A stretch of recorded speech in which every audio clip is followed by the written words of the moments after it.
화요일 아침입니다. 오늘은 레위기 25장 39절에서 55절의 말씀인데요. 우선 말씀을 함께 보도록 하겠습니다. 네 형제가 가난하게 되어 네게 몸이 팔리거든 너는 그를 종으로 부리지 말고 품꾼이나 동거인과 같이 함께 있게 하여 희년까지 너를 섬기게 하라. 그때에는 그와 그의 자녀가 함께 네게서 떠나 그의 가족과 그의 조상의 기업으로 돌아가게 하라. 그들은 내가 애굽 땅에서 인도하여 낸 내 종들이니 종으로 팔지 말 것이라. 너는 그를 엄하게 부리지 말고 네 하나님을 경외하라. 네 종은 남녀를 막론하고 네 사방 이방인 중에서 취할지니 남녀 종은 이런 자 중에서 사올 것이며 또 너희 중에 거류하는 동거인들의 자녀 중에서도 너희가 사올 수 있고 또 그들이 너희와 함께 있어서 너희 땅에서 가정을 이룬 자들 중에서도 그리할 수 있은즉 그들이 너희의 소유가 될지니라. 너희는 그들을 너희 후손에게 기업으로 주어 소유가 되게 할 것이라. 이방인 중에서는 너희가 영원한 종을 삼으려니와 너희 동족 이스라엘 자손은 너희가 피차 엄하게 부리지 말지니라.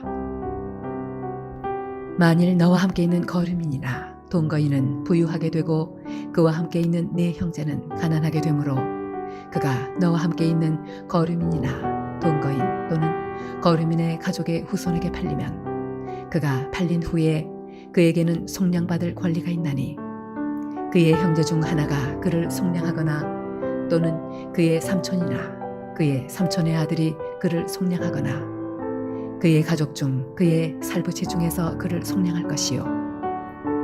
그가 부유하게 되면 스스로 속량하되 자기 몸이 팔린 해로부터 희년까지를 그 산자와 계산하여 그 연수를 따라서 그 몸의 값을 정할 때에 그 사람을 섬긴 날을 그 사람에게 고용된 날로 여길 것이라.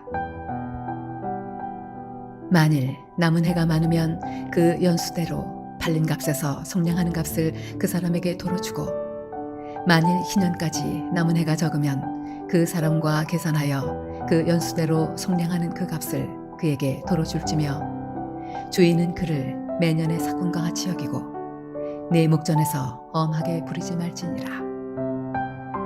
그가 이같이 속량되지 못하면 희년에 이르러는 그와 그의 자녀가 자유하리니 이스라엘 자손은 나의 종들이 됨이라.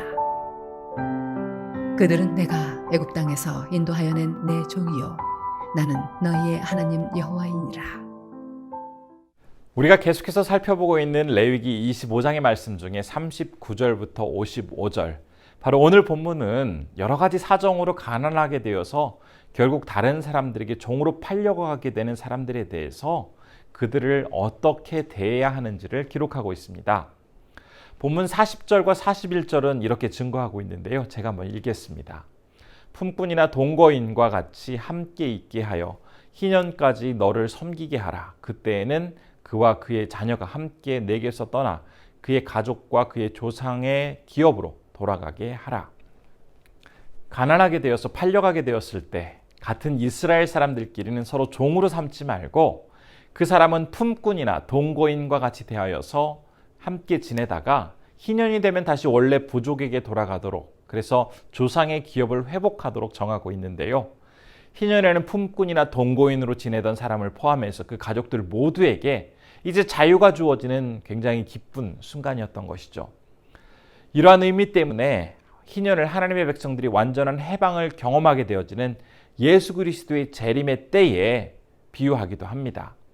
종으로 살아가던 사람들이 희년이 되었을 때 자유를 누릴 수 있게 되듯 예수 그리스도의 재림의 때에 죄의 종으로 살아가던 그 사람들은 이제 죄로부터 완전히 구분되어서 진정한 자유와 해방을 누릴 수 있게 되기 때문입니다.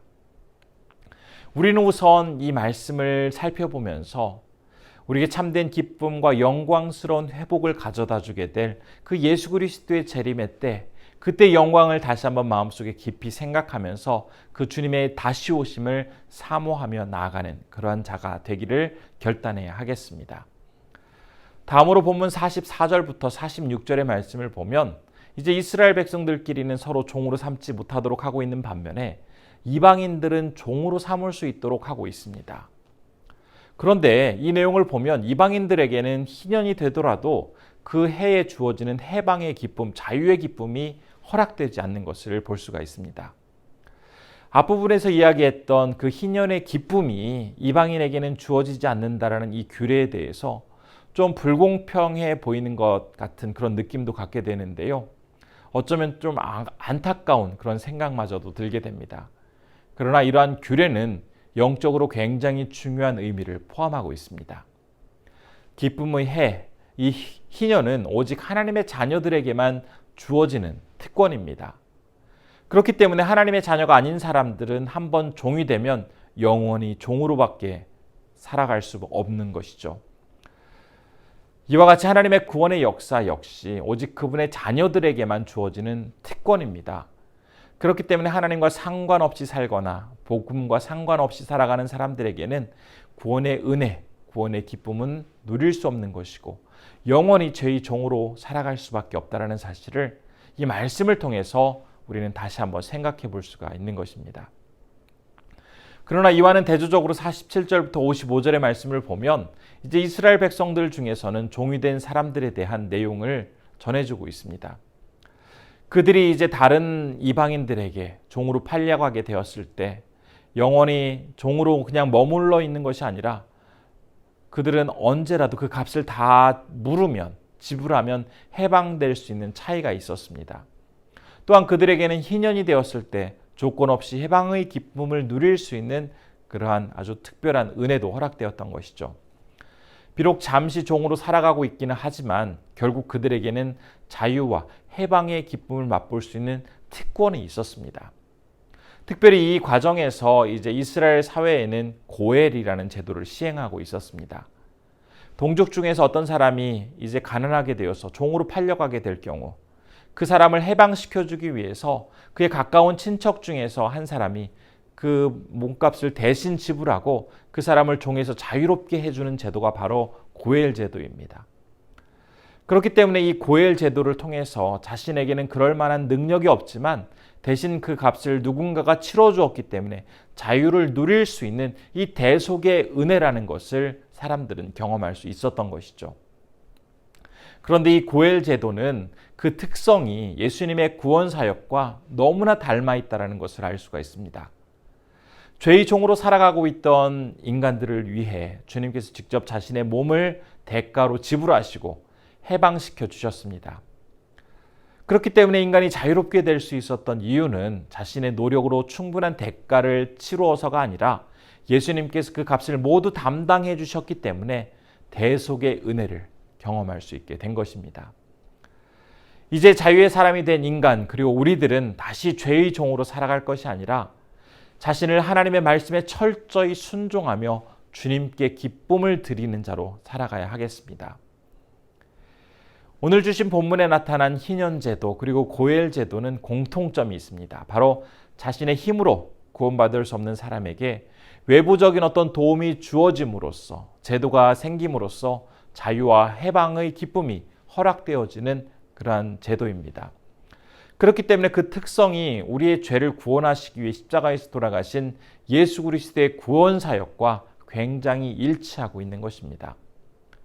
원래 하나님과 단절된 채 죄의 종이 되어서 죽음의 고통 속에서 살아가고 있었던 우리들에게 하나님은 당신의 아들을 통해서 우리의 모든 죄값을 다 치르도록 하심으로써 진정한 자유의 기쁨을 누릴 수 있도록 해주셨습니다.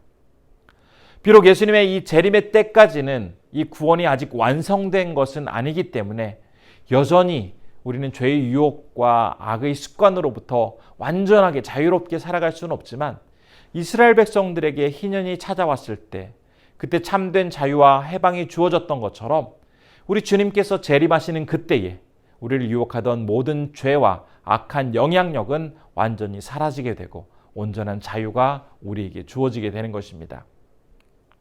오늘 하루 이렇게 귀한 하루를 살아가게 될 때 우리에게 구원과 자유를 허락해 주신 예수 그리스도께 진심으로 감사하며 주님의 재림을 간절히 사모하는 마음으로 이 하루를 복되게 살아가시는 우리 성도님들 되시기를 진심으로 소원합니다. 이 시간 함께 기도할 텐데요. 첫 번째로 우리에게 참된 구원과 자유를 허락해 주신 예수 그리스도께 진심으로 감사하며 살아가게 해달라고 기도했으면 좋겠습니다. 두 번째로는 다시 오실 주님을 매 순간 전심으로 바라며 살아갈 수 있는 자가 되게 해달라고 기도했으면 좋겠습니다. 세 번째로는 케냐의 김철수 김만옥 선교사님 함께 기도할 때 사역에 놀라운 성령의 기름 부으심이 있게 해달라고 기도해 주시면 좋겠습니다. 기도하겠습니다. 고마우신 아버지 하나님, 오늘도 우리를 지켜주시고 인도해 주심에 감사드립니다. 아버지 하나님, 우리가 살아가는 순간순간 특별히 오늘 희년제도와 고일제도를 통해서 우리의 구원은 내 능력과 힘으로 되는 것이 아니라 하나님의 도우심과 하나님의 인도하심 속에서 가능하다는 것을 보았습니다. 아버지 하나님, 우리가 철저하게 은혜 입은 자로서 하나님의 그 사랑을 기억하게 하시고 하나님의 은혜 가운데 오늘도 겸손하게 주님만을 바라보며 우리를 구원하신 예수 그리스도를 기억하게 해주옵소서. 시간 케냐에 사역하시는 김철수 김만옥 선교사님을 위해서 기도합니다. 하나님, 지속되어지는 여러 가지 순회 사역을 하나님께서 지켜주시고 또 사역에 성령의 기름 부음이 있게 하여 주시고 아버지 하나님께서 꼭 필요한 모든 상황들을 인도해 주옵소서. 존귀하신 아버지 하나님, 오늘 말씀을 통해서 특별히 백성들에게 주어지는 희년제도와 고일제도의 특징에 대해 존귀하신 아버지 하나님, 오늘 말씀을 통해서 특별히 백성들에게 주어지는 희년제도와 고일제도의 특징에 대해서 함께 보았습니다. 이 두 제도는 사람의 능력과 자신의 힘으로써 그것들을 얻을 수 있는 것이 아니라 철저하게 하나님이 허락하신 제도와 또한 하나님께서 보내주신 사람을 통해서 은혜를 입는 대속의 은혜를 경험하는 그런 제도였다라는 것을 보게 되었습니다. 우리의 죄를 스스로 다 해결할 수 없었기에 하나님께서는 그 아들을 보내셔서 우리의 죄를 말끔히 다 씻어주셨던 것을 감사함으로 받아들이길 원합니다. 우리를 위하여 아낌없이 희생하신 예수 그리스도께 진심으로 마음을 담아 감사하며 이 하루 복되게 보낼 수 있도록 붙잡아 주옵소서. 오늘은 케냐에서 사역하시는 김철수 김만옥 선교사님을 위해서 기도합니다. 사역 가운데 하나님께서 놀라운 기름 부음을 허락하여 주시고 귀한 동역자들을 허락하여 주시고 사역 가운데 하나님의 그 은혜가 더욱더 충만히 드러날 수 있도록 우리 선교사님의 사역 가운데 하나님께서 크게 함께하여 주옵소서. 오늘 우리 성도님들 건강하게 지켜주시고 여러 가지 어려운 일들 당하지 않도록 하나님께서 친히 보호하여 주시고 이 하루 복되게 살아가실 수 있도록 함께해 주시기를 간절히 소원하오며 예수님의 이름으로 기도드립니다. 아멘.